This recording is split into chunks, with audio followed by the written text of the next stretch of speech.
Distinguished guests, the ceremony is about to begin. Please rise to welcome the ceremonial procession.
We would now like to invite Yale-NUS Governing Board Chair, Madam Kay Kwok, to mark the official opening of the ceremony by inviting all guests to be seated.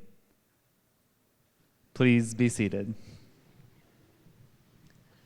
Distinguished guests, welcome to Yale-NUS College's First Year Assembly 2018.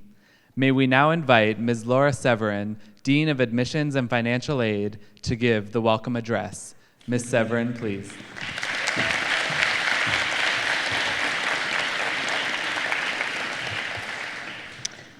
Governing Board Chair, Madam Kay Kwok, Governing Board Member, Professor Tan Tor Chuan, President of Yale-NUS College, Professor Tan Tai Young, Yale-NUS colleagues, students, and friends.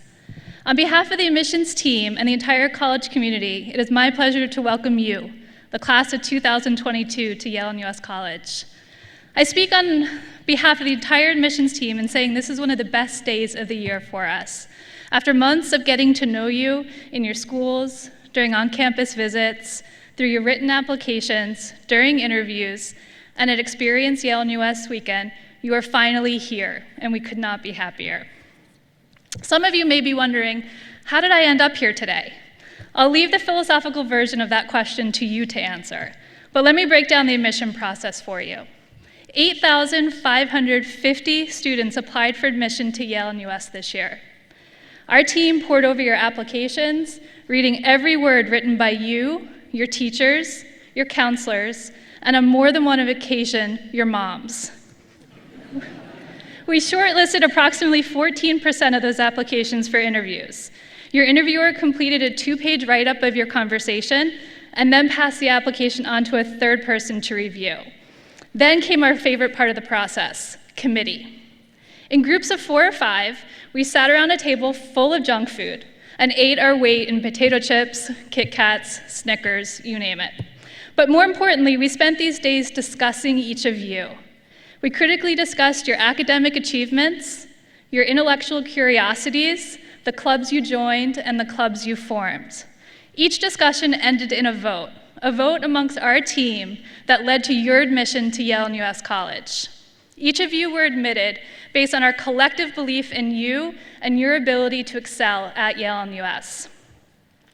Class of 2022, you stand 250 students strong. You represent 45 nationalities and graduated from 127 high schools in 44 countries, including 28 schools here in Singapore. For the first time in Yale-NUS's history, we welcome students from Afghanistan, Bosnia and Herzegovina, Costa Rica, Finland, Ireland, Romania, and Ukraine.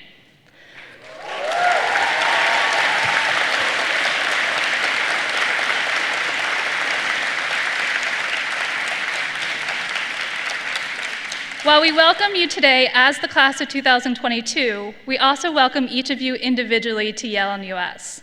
Getting into college is no easy feat, as I'm sure you know, and getting into one of the most selective colleges in the world is beyond the imagination of most. But you did it and should be very proud of yourselves. We certainly are. Whether you've traveled 10 minutes or 30 hours to be here today, I encourage you not to lose sight of where you've come from. Your families, friends, schools, languages, and cultures have shaped the person you are today. Think back on your own history, your route to Yale-NUS, with appreciation for the people and circumstances that helped you chart this path. You each bring your own suitcase of memories, experiences, expectations, and snacks from home. These things are part of you, but don't hold them so tightly that you forget to share with your new classmates. Especially share those snacks. I'm in the admissions office, so come on by. Yale-NUS thrives on the diversity of our backgrounds. We learn from each other, challenge each other, and ultimately grow together. Also remember that this is the start of a new journey.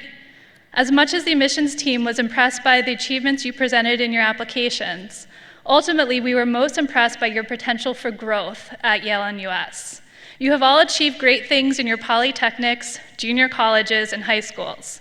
You are known for your visibility in your school community, your leadership and academic excellence. However, today you are each starting with a clean slate. Your previous achievements helped to get you where you are today, but they do not define who you are at Yale-NUS. During EYW, I shared with you a word cloud formed with the words you used to describe the Yale-NUS experience based on your weekend on campus. The most commonly used words were diverse, fun, amazing, vibrant, global, enlightening, and welcoming. These words were used to describe the Yale-NUS that was presented to you by senior students, faculty, and staff. Based on your experience as a visitor to our community, these are the reasons you chose to attend Yale-NUS. However, this community is now yours. Individually and collectively, you have the opportunity and responsibility to decide what will define the Yale-NUS experience moving forward. We have no doubt in the success each of you will reach at Yale-NUS. Remember that success will be defined in many different ways, and that each of your paths will take a different route, just as each of you has taken a different route to be together in this room today. We are thrilled that you are here, and look forward to joining you on your Yale-NUS adventure. Congratulations and welcome to Yale-NUS.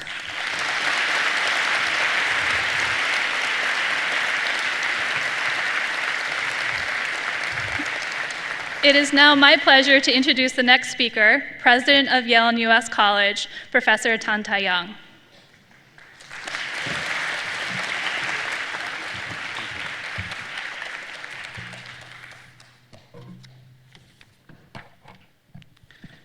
Thank you, Laura. Madam Kay Kwok, Presiding Officer and Chair of the Yale-NUS Governing Board, Professor Tan Cho Chuan, Member of the Yale-NUS Governing Board, Class of 2022, parents, colleagues. Good afternoon, and to our first years, a warm welcome once again to Yale-NUS. Writing today's address took me about a week of drafting and redrafting, but I had been thinking about it for quite a while. This being the first year assembly, I wanted to get the tenor right, but this has proven to be an elusive thing. While thinking about what I should say, I asked around for suggestions on what new students like you would want to hear on an occasion like this. Someone said, try humor. Another said, something uplifting and personal. After a few attempts, it was clear that I was getting nowhere.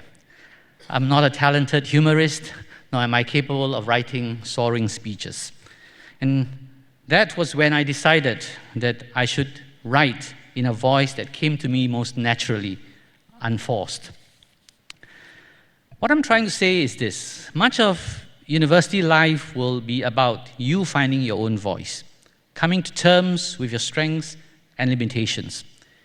In this community of talents, we don't want you to lose your individuality. We want you to find your space and to flourish as a person.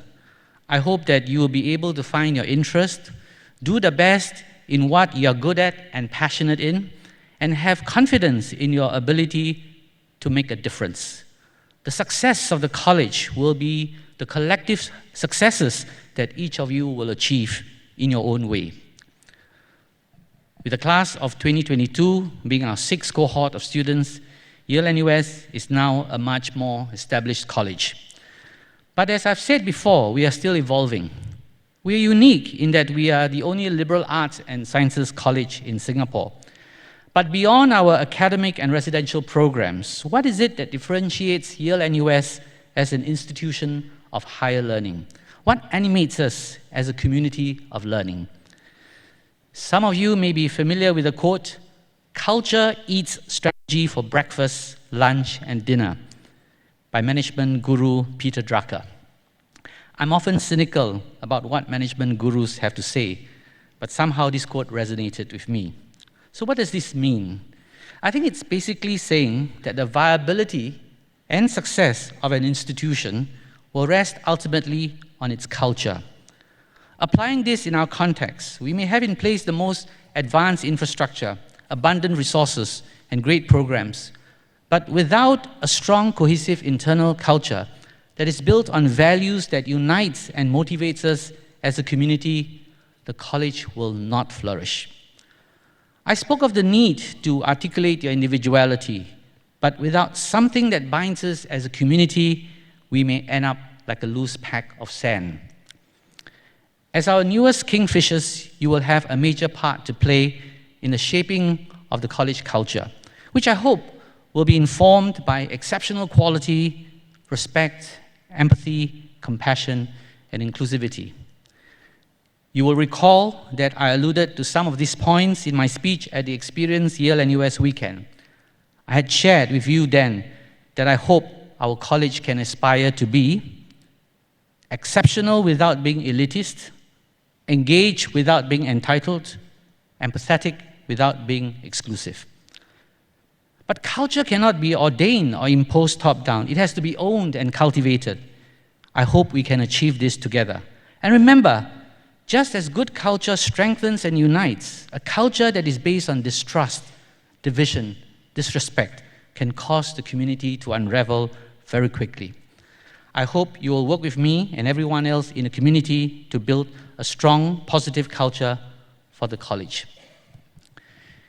Dean Severin had earlier mentioned some of the words most widely used by your cohort to describe the Yale-NUS experience.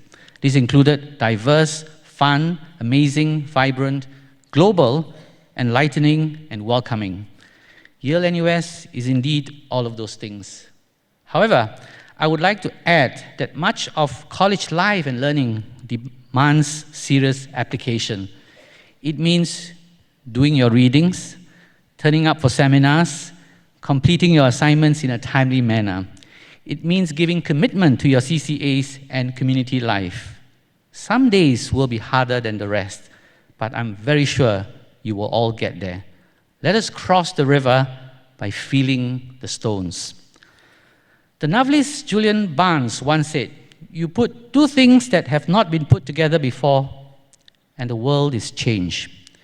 In assembling the class of 2022, we have put together individuals who have not been put together before, and the world is changed. Not in a dramatic fashion, but in the forging of new friendships, the building of a community, and the personal, intellectual growth that will take shape. People may not notice at the time, but that doesn't matter. Our world has changed nonetheless. Thank you very much.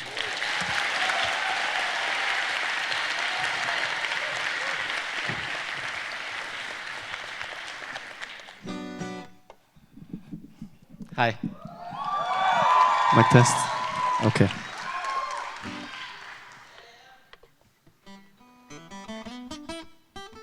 Okay, hi.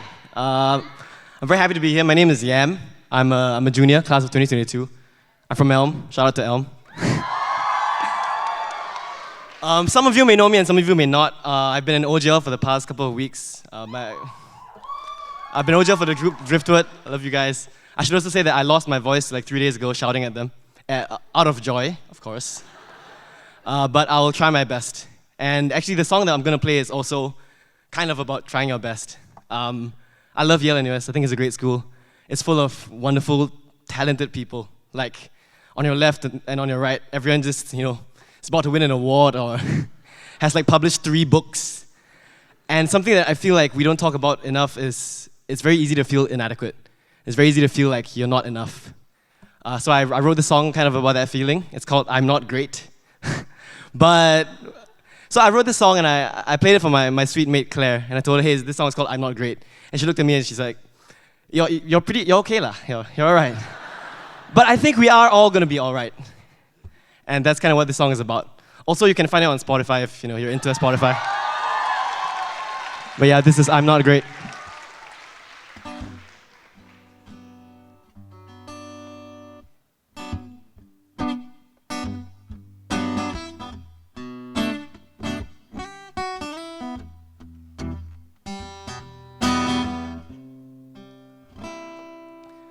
I'm not great. I'm not very handsome. I don't sing very well or play the guitar. I'm alright. Even if I tried, I don't think I would get very far. Wish that I could see what was really, really, really wrong with me. Wish that I could understand why my naps always take much longer than I plan. Oh.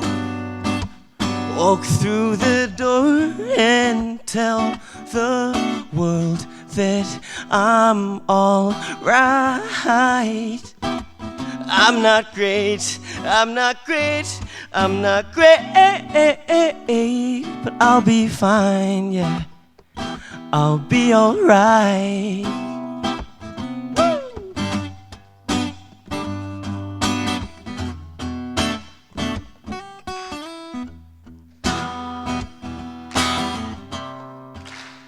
I'm not great with words. I don't put them fancy 7 chords inside my verse. I don't know how they resolve. I'm trying to be the very best possibility of me. I guess you'll have to wait and see. Think I'll be okay, even if the waves will wash us all away. Lift your chin and say, what a beautiful day. Walk through the door and tell the world that you're all right. You're not great, that's okay. You're all right. You'll be fine, yeah. You'll be all right.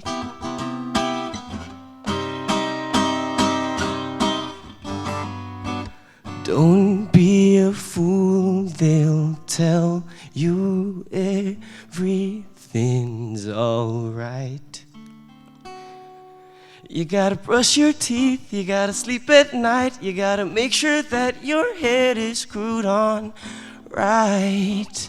Then you'll be just fine. Don't be a fool, they'll tell you, just be satisfied. You gotta do the work, you gotta do the time. Make sure that your stuff is up online. Then you'll be just fine. Walk through the door and tell the world that we're all right. we're not great. That's okay, we're alright. We'll be fine. We're gonna be just fine. Thank you.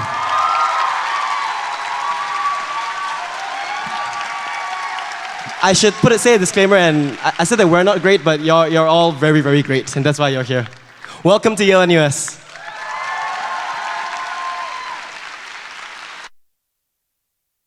It is my pleasure to welcome on the next group, the very, very wonderful Yale-NUS Barbershop Chorus, and I assure you none of them have lost their voices, I think.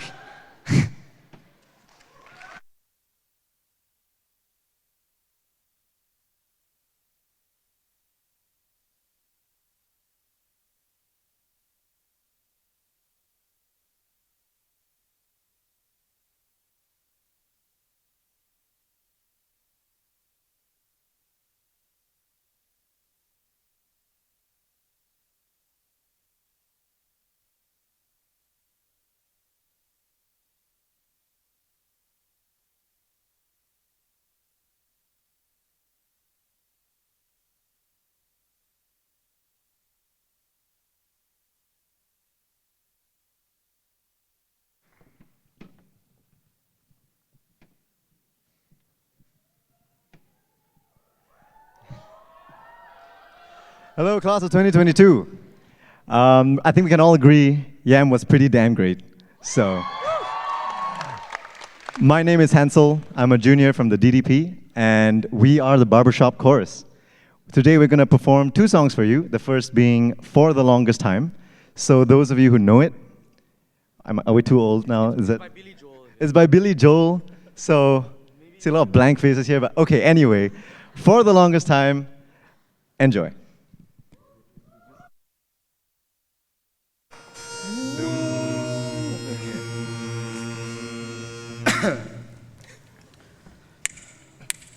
Dum dum dum. Whoa, for the longest time.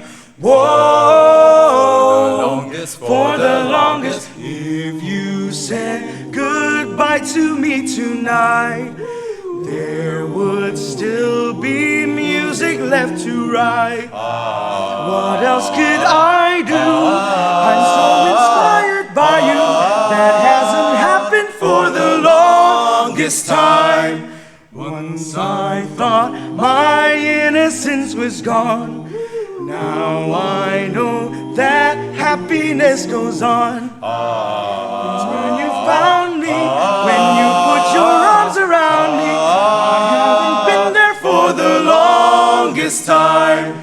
Maybe this won't last very long, but you feel so right that I could be wrong.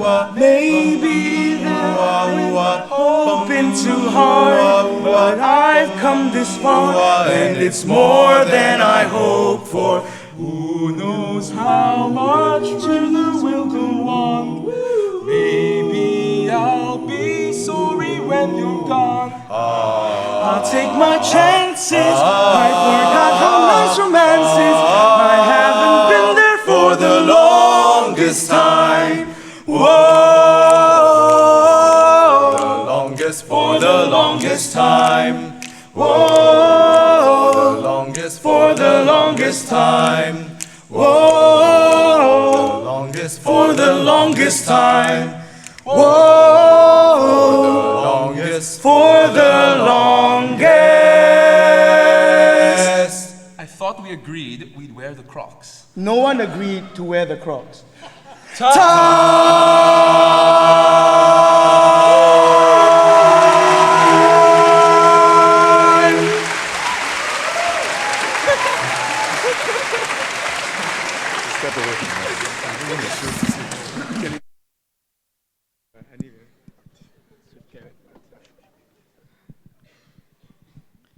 I'd just like to clarify, I'm not a student anymore. I know, it feels bad. This next song we have for you is kind of like a tradition for us, which we basically borrowed / stole from someone from the class of 2018. Her name is Cassidy Clark, so shout out to her. You'll get to meet her next semester. But yeah, it's called Can't Help Falling in Love. Some of you may have heard it during EYW, so hopefully it will bring back nice, fun memories. Yay.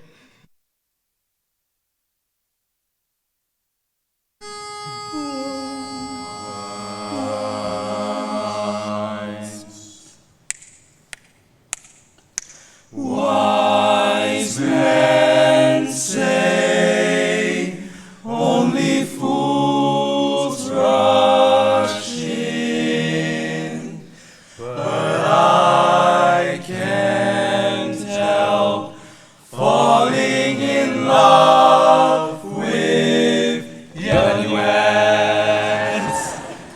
Shall I stay? Would it be a sin if I can't help falling in love with Yale-NUS? Like a river flows surely to the sea, darling, so it goes, it goes. Some things are meant to be. Take my hand, take my whole life too, for I can't help falling in love with Yale-NUS. Like a river flows surely to the sea, darling, so it goes, it goes. Some things are meant to be. Take my hand, take my whole life too, for I can't help falling in love with you.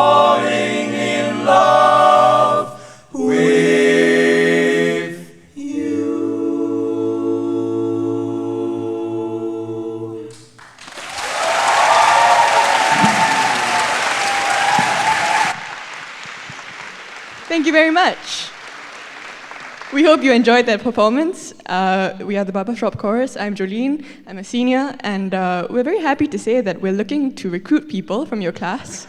So if you enjoy singing or wish to learn singing, please contact any of these faces, and we'll be very happy to have you. The chorus has a lot of fun together. I assure you there are not always more guys than girls.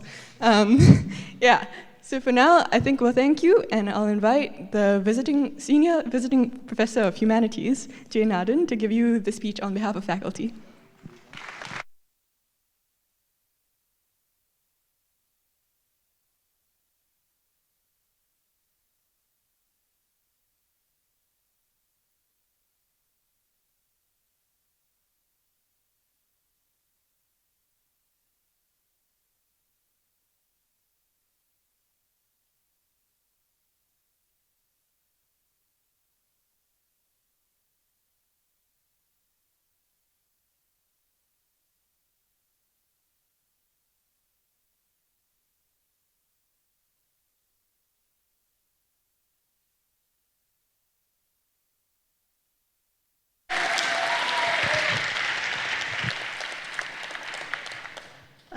Governing Board Chairman, Madam Kay Kwok, I'm off to a terrible start here. Governing Board Member, Professor Tan Chor Chuan, President of Yale-NUS College, Professor Tan Tai Young, colleagues, students, and friends, good afternoon. So I was happy to hear that you don't have to be great, because that pretty much describes the speech I'm about to give. A year ago, a literary critic named Stephen Greenblatt came to speak at Yale-NUS. He asked a rather odd question: what can the science of genetics contribute to an understanding of Shakespeare's tragedy, King Lear? In the course of answering this question, Professor Greenblatt pointed out that from a genetic perspective, human parents become completely superfluous as soon as their youngest child is able to take care of him or herself independently.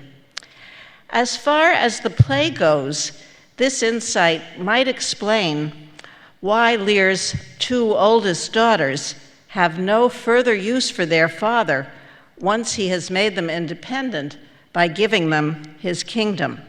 But more generally, it helps to explain how children tend to view their parents as somewhat dispensable.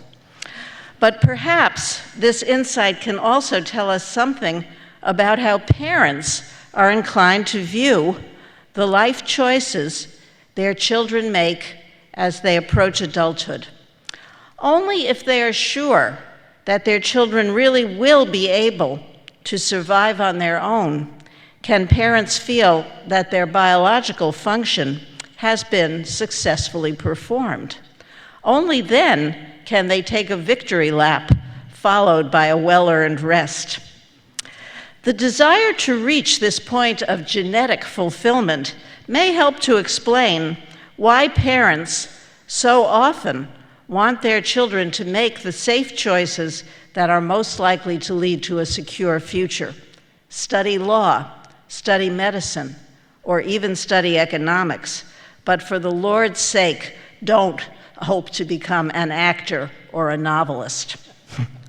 Of course, this parental attitude can be explained without invoking genetics.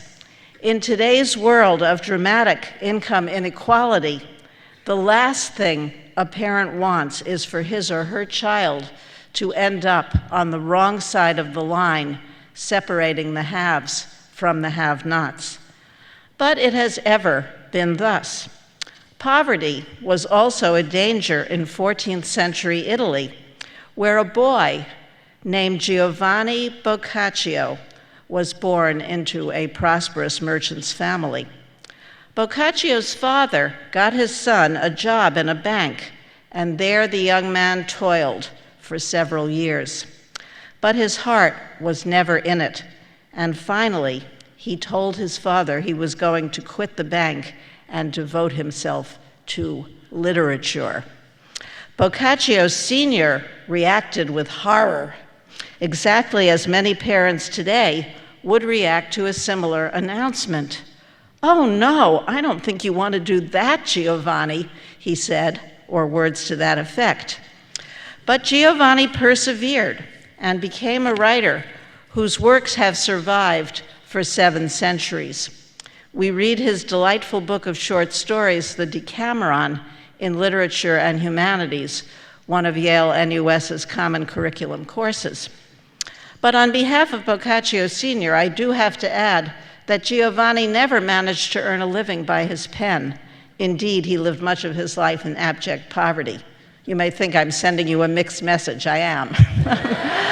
So all the students in this room are lucky to have parents who were willing, or perhaps even eager, to send them to a college that is devoted to liberal education.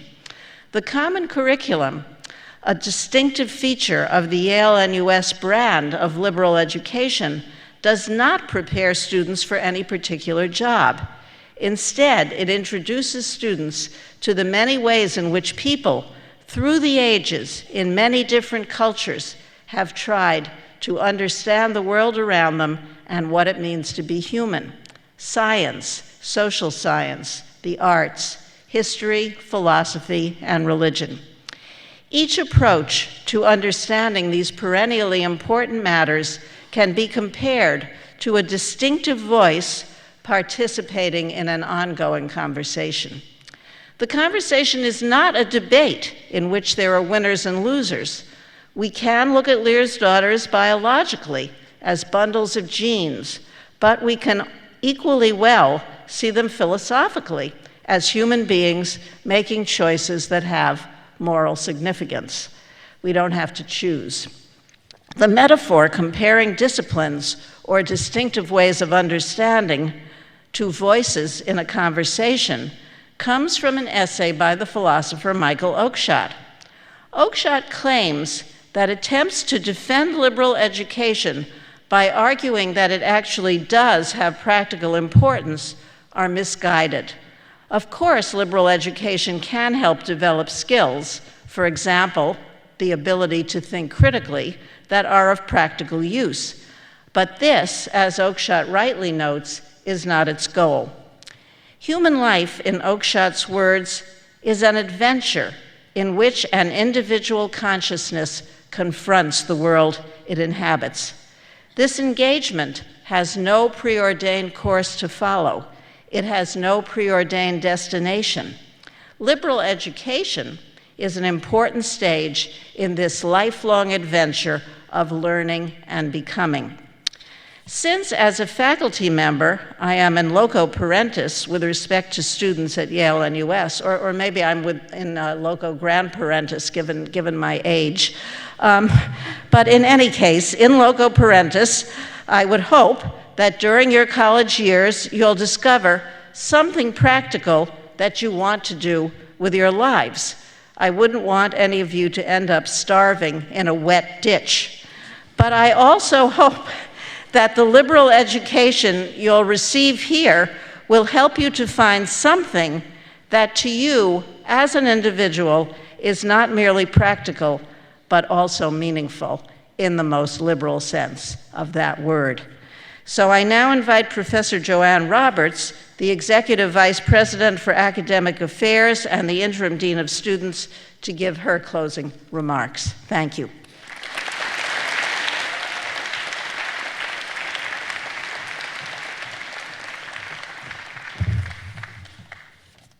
I don't know about you, I thought that was pretty great. Governing Board Chair, Madam Kay Kwok, Governing Board Member, Professor Tan Chor-Chuan, President Tan Tai-Young, colleagues, students, and friends. It's normally the privilege of the Dean of Students to get to give this brief closing remarks at the end of the first year assembly.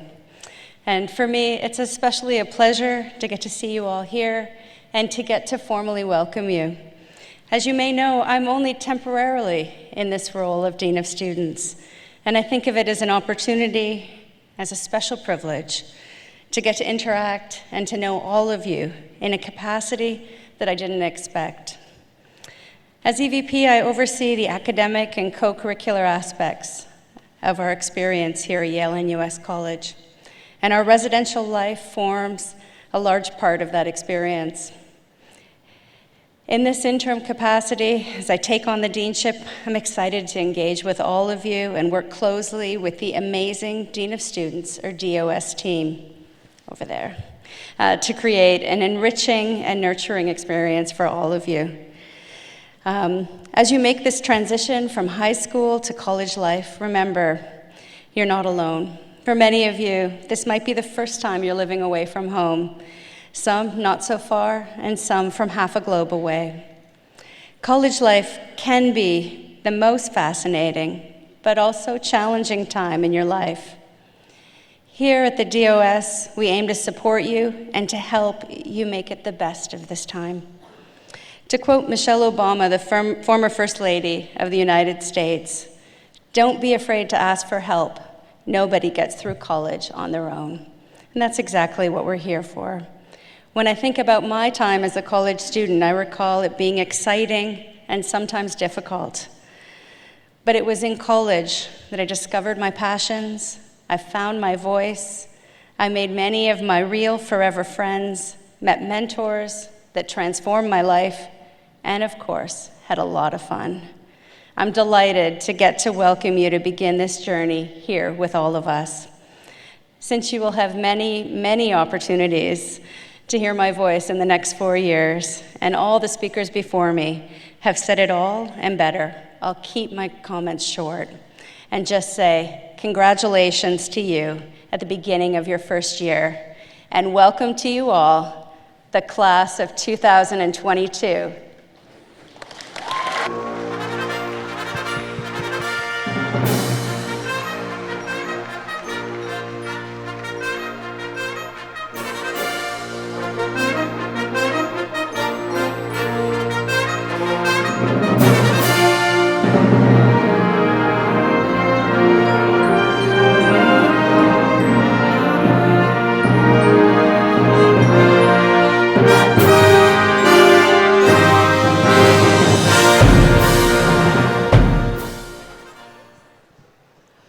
Thank you for coming to the First Year Assembly 2018. We hope you have enjoyed the ceremony this afternoon. After the ceremonial procession takes its leave, we would like to invite everyone to a tea reception that's been set up outside the multipurpose hall. Family members and guests, our ushers will guide you to the reception area.